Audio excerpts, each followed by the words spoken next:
প্রতিহিংসার রাজনীতি যেন না হয়। আমি সব সময় বলি, এই নির্বাচনের আগ থেকে ডক্টর ইউনূস সাহেব যখন ক্ষমতায় ছিল তখন থেকে বলছি যে প্রতিহিংসার রাজনীতি আমরা আর চাই না।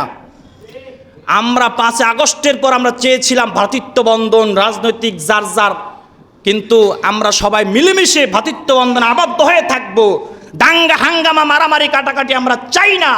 আমরা এটাই চেয়েছিলাম। আমরা চেয়েছিলাম আর আমাদের ভাই কোন রকম দ্বন্দ্ব না হোক, আমরা মুসলমান সবাই মিলেমিশে থাকবো, এটাই আমরা চেয়েছিলাম। আমরা চাই না আবার এদেশের মধ্যে রক্তপাত হোক, দাঙ্গা হাঙ্গামা লাগুক, এদেশ অস্থিতিশীল পরিবেশ তৈরি হোক, এটা আমরা কোনোভাবে চাই না। ঠিক কিনা জোরে বলেন?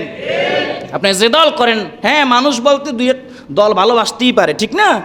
দল পছন্দ করতেই পারেন আপনি, এটা আপনার ব্যক্তিগত ব্যাপার, কিন্তু দল যেন ধর্মের মধ্যে আঘাত না করে, দল যেন ইসলামে এসে আঘাত না করে, এদিক খেয়াল রাখা লাগবে।